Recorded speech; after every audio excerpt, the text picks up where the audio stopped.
Hello, listeners. Welcome to Ithihasa, an Indic history podcast. And you're listening to episode 19 of this season, Vijayanagara. This is the 8th installment in the foundation series of this season. In the last episode, we started exploring the beginning of the end of the Tughluq Sultanate and its incessant conflicts with the kingdoms of the south and amirs of the Deccan.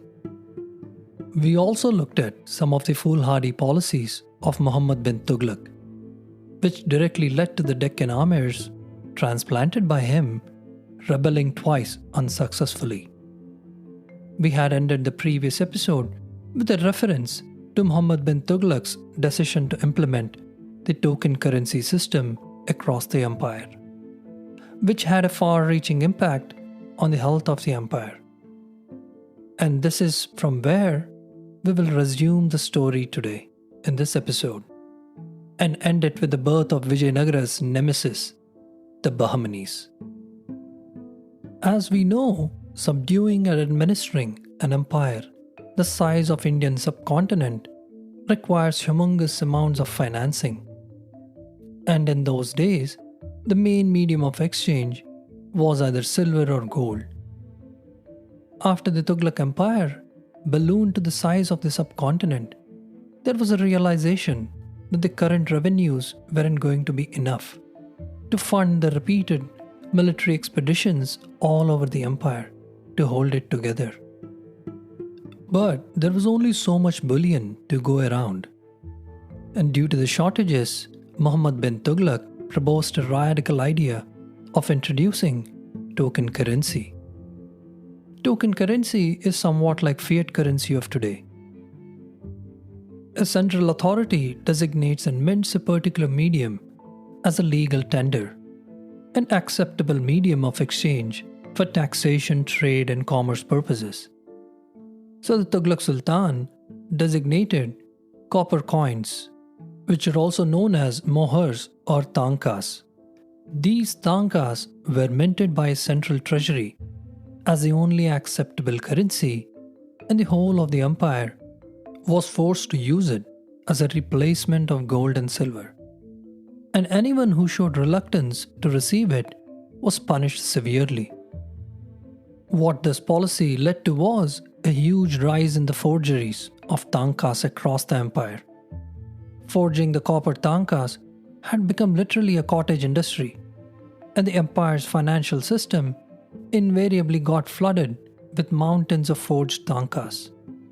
This led to hyperinflation within the empire, and finally, foreign traders and other countries refused to accept the token currency as a valid exchange medium.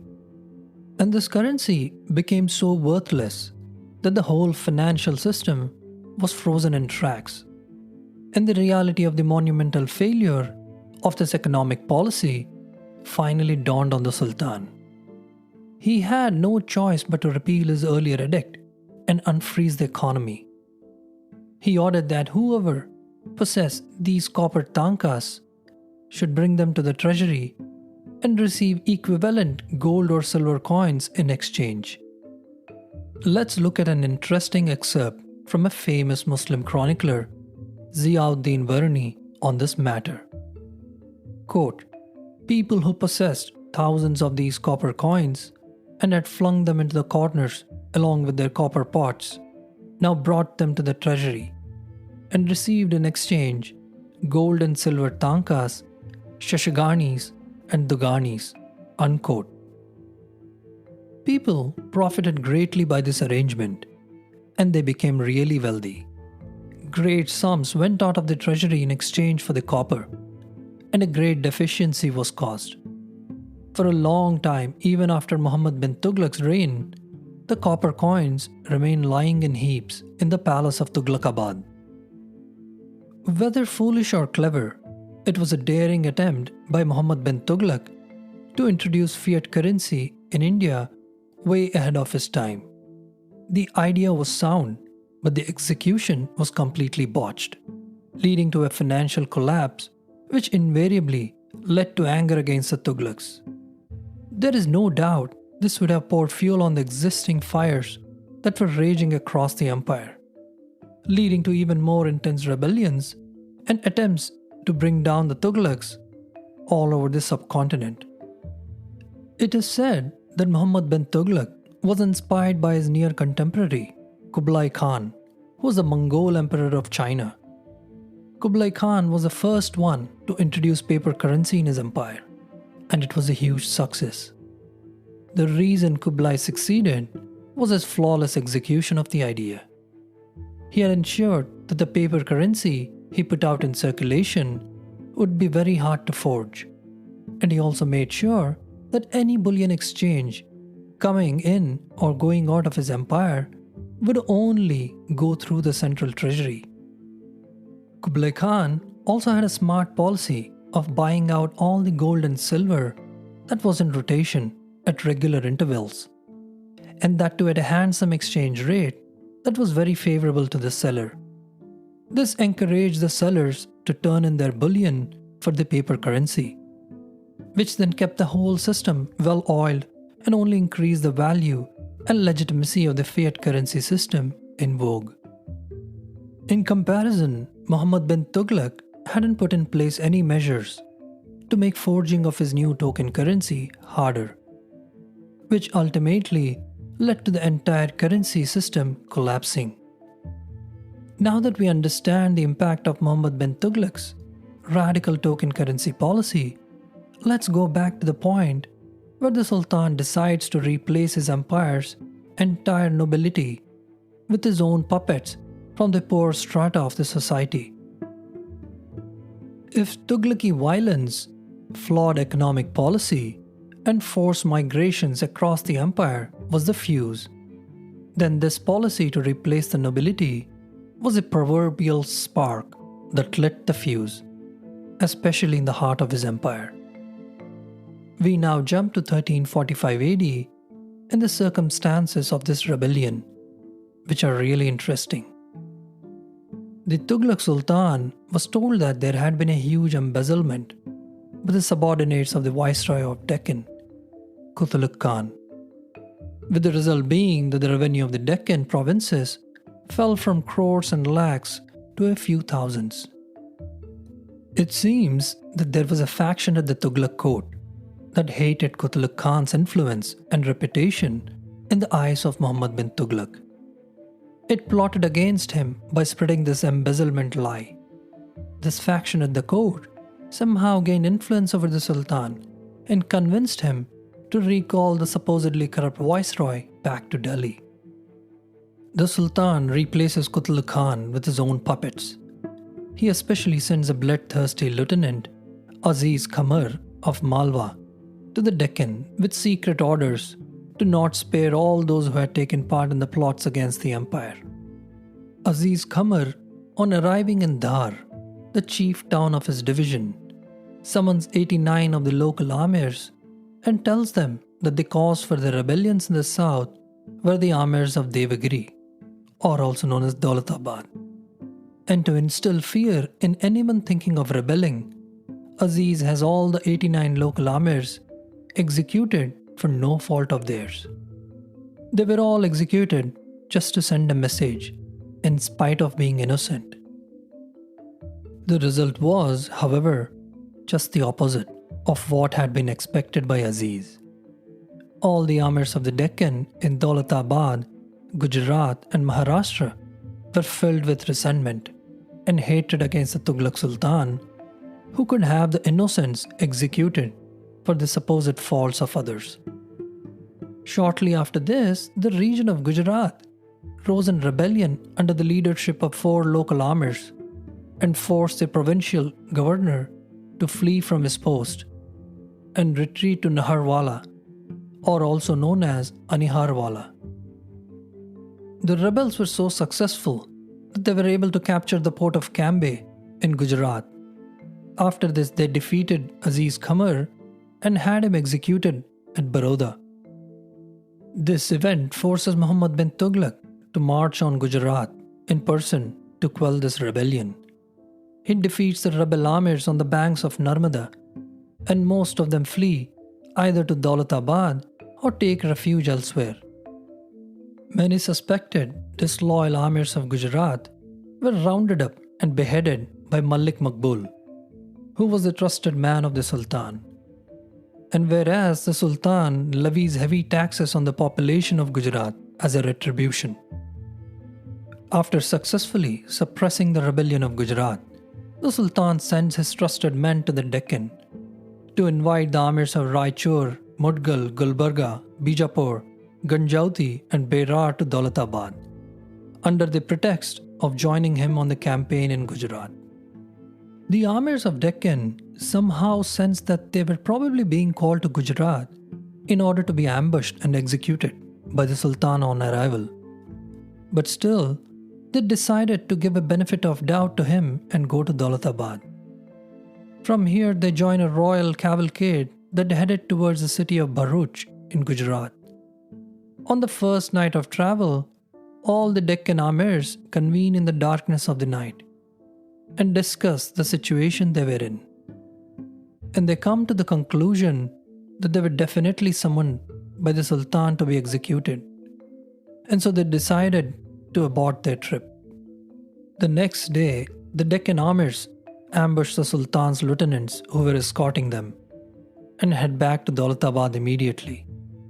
The Daulatabad governor, who was still asleep when the rebel amirs arrived, is caught off guard, and the rebels take over the city after 3 days of pitched battles within the city. With the important Tughluq city of Daulatabad finally falling to the Deccan amirs, they elect one of their own, Nasiruddin Ismail Shah, as the first independent Sultan of Deccan. The Deccan amirs were forced to select a Sultan from among them, as they didn't want their war for independence fizzle out prematurely due to lack of a visible leader around whom all the rebels can rally. The selection of Ismail Shah was therefore made after careful deliberation. He was a very senior Amir of Devagiri, in charge of 2,000 villages, and his elder brother was one of the greatest nobles in Sultan Muhammud Bin Tughluq's court and commanded the armies of Malwa. Here something interesting happens. Ismail Shah initially refuses the crown, and instead he nominates the much younger and dynamic Hasan Gangu to be crowned as the first Sultan of independent Deccan. But since Hasan Gangu was busy fighting the Tughluq forces, the Amirs go ahead and crown Ismail Shah as a Sultan. And the new Sultan of Deccan grants special honors to Hasan Gangu along with the title of Zafar Khan and few other Amirs. While this incident of sacrificing the crown sounds very romantic, in my opinion, it was a very clever realpolitik by Ismail Shah. If one thinks about it, he was hitting two birds with one stone. On one hand, by rejecting the crown, he was only making the case for him to sit on the throne much stronger. And by making Hasan Gangu as a sultan, in the event that the rebellion had collapsed, Hasan Gangu would have been the first one on the chopping block. Again, this is my own opinion on Ismail Shah's ulterior motives for this act of sacrificing the throne. A month or two after Ismail Shah's ascension, one of his amirs, Nuruddin, proceeded to Gulbarga to lay siege against one of the local chiefs by the name Kandra, who had put to death a number of Muslims, supposedly including a local Muslim saint. While Nuruddin was conducting his siege, Kandra was able to send a clever letter to a Tughluq commander, Jalal Dhoni, who was holding the garrison of Kalyani, inciting him to attack Nuruddin in Gulbarga in the name of Sultan Muhammud Bin Tughluq against a common enemy. When the fledgling Deccan Sultanate heard of this, they sent backup forces against the Tughluq commander, whom they were able to defeat on the field. But Kandra was still holding the Gulbarga fort and successfully weathering the siege. The thing with sieges is, in most cases, the longer a siege goes, the more dangerous it starts becoming for the besieger, due to logistical reasons, and coupled with the problem of attrition. It is at this point that Zafar Khan, aka Hasan Gangu, gets a dream one night in which a divine voice tells him to go to Gulbarga and help his friends and companions there. He first rushes to the fort of Sagar, captures it, and completes a flanking move to protect his army better. And then he proceeds to the fort of Gulbarga when Nuruddin was conducting the siege, which was already in its 4th month. In the meantime, the Deccan Sultan Ismail Shah, fearing an imminent attack by Tughlaqs on the now Deccan capital of Daulatabad, recalls part of his army to the capital to bolster its defenses. It is here that there are two opinions among Nuruddin and Hasan Gangu on whether to risk compromising their position and siege of Gulbarga by sending a part of their army to the capital. Hasan Gangu refuses to heed the orders of his Deccan Sultan Ismail Shah and instead gives a rousing speech to his army, asking them to be firm in their resolve to capture Gulbarga. Hasan Gangu's risky move pays off handsomely, as the army fights tooth and nail with great vigor, finally capturing the Gulbarga fort and putting Kandra to flight. Hasan Gangu, having accomplished his purpose, returns victorious to Daulatabad. Meanwhile, Muhammud Bin Tughluq himself marches on the Daulatabad, and a battle is now forced between both sides. The Deccan army fight valiantly against the Tughlaqs, and just when the Deccanis were a hairbreadth away from a glorious victory, a stray arrow hits Nuruddin, who was commanding the center of the Deccan army. This creates a panic in the Deccan army, and a substantial section of the royal bodyguard cavalry takes to flight. The tables were now turned against the Deccan Sultan Ismail Shah, and Hasan Gangu, who was holding the left flank of the Deccan army, comes under heavy attack. Once again, Hasan Gangu fights valiantly against Tughlaq army and attempts a last-ditch attack. But the Tughlaqs successfully repel his attack and is forced to fight a rearguard action to reduce losses in the remaining Deccani army under his command. And he also helps the remaining forces under Ismail Shah retreat safely. Hasan clearly shows his immense courage and tactical talents in this incident, and he ends up standing out. By the end of the day, the Deccanis had taken a lot of damage, and Tughlaqs won the day due to sheer luck of a random arrow whizzing through the air and hitting Nuruddin at a right time. The Deccanis, knowing Muhammad bin Tughluq's strategy well enough, they decide to not concentrate their forces and instead choose a new strategy. They decide that Ismail Shah should try to hold Daulatabad as much as possible, while other Deccani leaders proceed to their own Jagirs and defend them against Tughlaqs.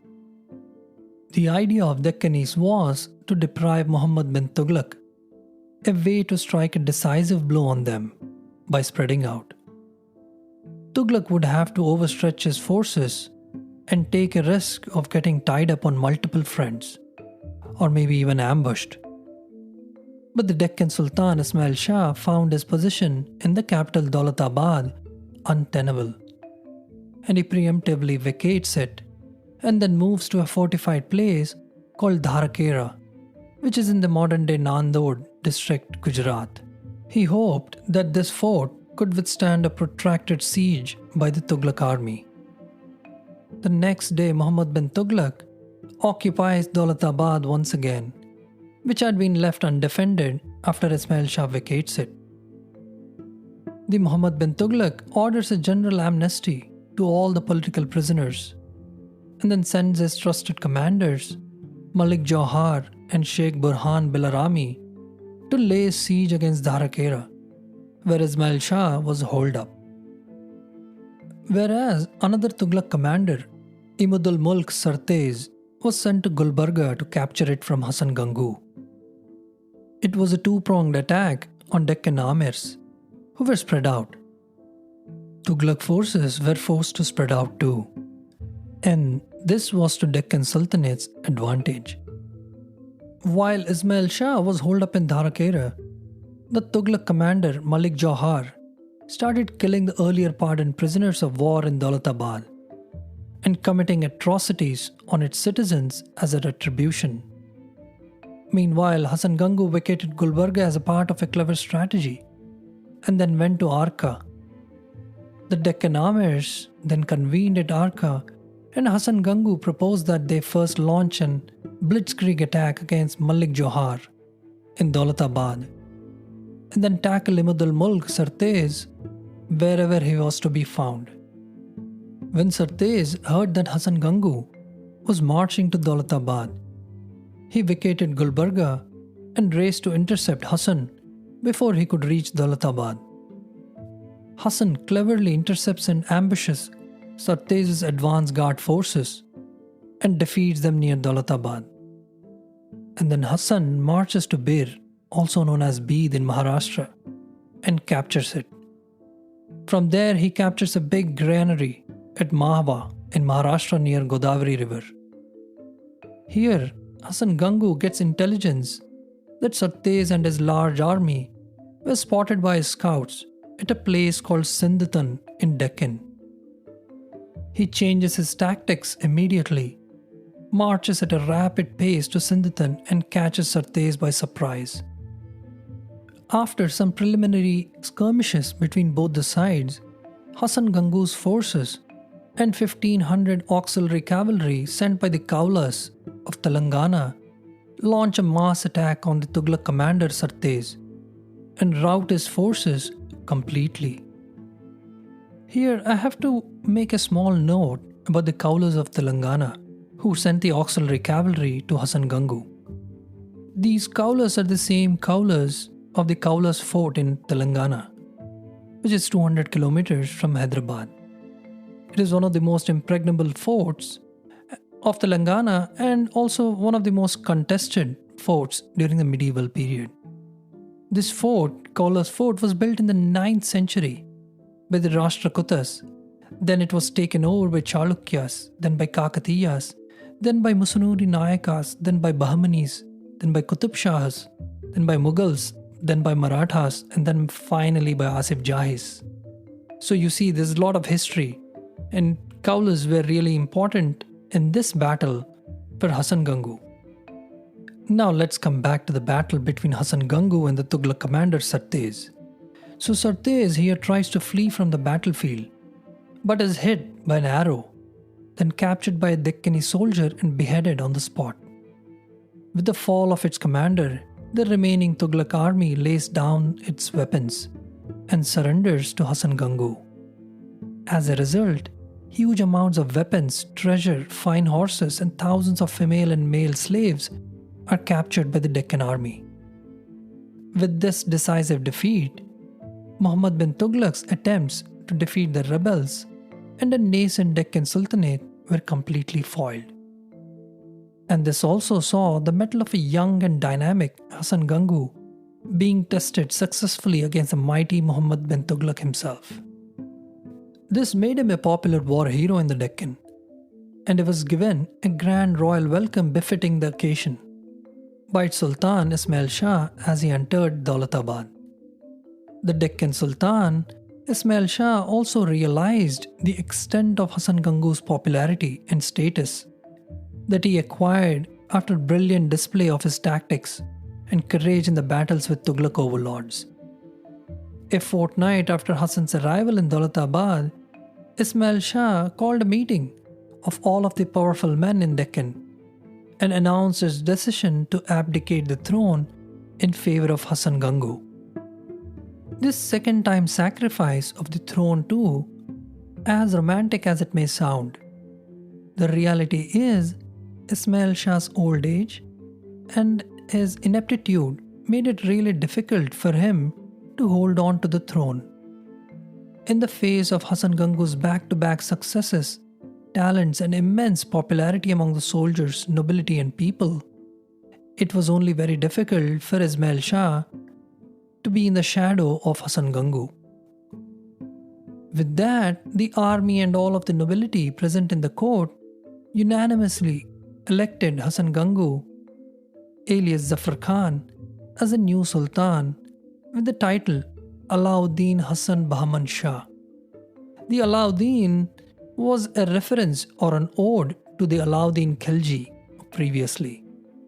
You see, Hasan Gangu and his family had close relations with the Khilji dynasty.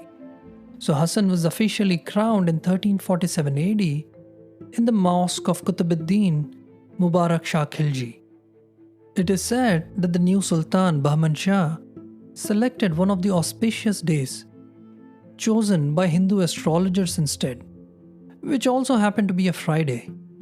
And with this event, the Bahamani Sultanate takes birth and will remain a thorn in the side of Vijayanagara for a long time to come. Before we end this episode, I have to tell you a story, or should I say a controversial narrative about Bahman Shah's pre-coronation name, which we saw was Hasan Gangu. Farishta in his chronicles on Bahman Shah's antecedents claims that Hasan was originally a lowly farmer who had worked for a Brahmin named Gangu. And one fine day, Hasan supposedly found a pot of gold in the Brahmin's field, and he diligently took it to his master. The Brahmin was so impressed and overjoyed with his farmkeeper's honesty that he immediately took him to the royal court and explained what had happened. The crown prince too was so impressed with Hasan's integrity and honesty that he was generously rewarded. And after this incident, Hasan added the name Gangu to his existing name to fulfill a promise he made to the Brahmin Gangu previously. In my opinion, this is one of Farishta's antics, wherein he is taking liberty with the facts at hand. He seems to be conveniently picking the most sensational story or rumor of the day, and then he dwells on it as a matter of fact. It's worth remembering that Farishta was the official court chronicler of the Bijapuri court in the 16th century. And the kingdom of Bijapur itself was a fragment that broke off from the erstwhile Bahamani Kingdom. And there is a possibility of some axe to grind against the previous overlords of Bijapur to please the reigning Adil Shah. It's a complex story in its own right, which is out of scope of this episode. I thought it's just worth mentioning this aspect for what it's worth. When it comes to Hasan Gangu, the reality instead was Hasan was a nephew of a Khilji noble, Malik Hizbaruddin, with the title of Zafar Khan. This Zafar Khan had died in a battle against Turkic hordes in 1298 AD when Hasan was only 6 years old. And this is why Hasan Gangu too adopted the same title of Zafar Khan, which was an ode to his brave uncle. Bahamanis as such were known to have descended from a Persian dynasty called Bahman, and his coronation title, Alauddin Bahman Shah, clearly reflects that. Coming to his pre-coronation name of Hasan Gangu, the Gangu in it is said to be actually Kakuya, and it somehow got mutated as it traveled over different linguistic barriers, ending up as Kanku and then Gangu. Some astute listeners who have been paying real close attention to the foundation episodes will see a pattern in some narratives of the Bijapuri court chronicler Farishta. In the foundation part, Rise of Phoenix, we saw how Farishta lends credence to the narrative of Sangama brothers converting to Islam. And then in this episode, we see he lends credence to a lowly farm worker, Hasan Gangu, being named after a Hindu Brahmin. The pattern is the same, undermining both the Vijayanagara and Bahamani founders by highlighting the worst of the theories that either weaken or cast doubt on the religious credentials while mysteriously ignoring other better explanations. If there is anyone who stands to gain from this false propaganda, it is none other than Farishta and his Bijapuri Sultan. The Sultan would have shown himself as belonging to a truly royal bloodline when compared to the impure and compromised Vijayanagara and Bahamani rulers. Because you see, when Bahamani Kingdom later declines, it breaks up into 5 pieces. And the founders of 4 of them don't exactly have a noble or royal lineage. So the Bijapuris had every motive to indulge in the smearing of Bahman Shah's antecedents or his lineage. These 2 cases illustrate the power of narratives over us. It's immaterial if they're true or not, but once they take hold, in our minds a seed of doubt is sown, which takes on a form of its own. After enough repetition and quoting of it by people coming later, it will become indistinguishable from the truth. And it can live for hundreds of years, masquerading as a fact right in front of our eyes. And here we will end this episode, in which we saw the birth of Bahamanis, who will go on to be the arch rivals of the mighty Vijayanagara Empire. The Deccan will be witness to some epic showdowns and a tug of war between them, which we'll explore later in the season. In the next episode, we will look at the fascinating character of Vidyaranya, his role in the foundation of Vijayanagara Empire, and his influence on the Sangama brothers. We will also explore some of the theories around the role of Sringeri Matha, to which Vidyaranya belonged. I sincerely hope the listeners enjoyed this episode, and if you did, please hit the subscribe button and leave a rating and a review wherever it is that you're listening. A huge thank you for taking the time to listen to the show. I hope to see you soon in the next episode. Till then, this is Narendra Vikram, your host and narrator, signing off. Hope you have a great week ahead.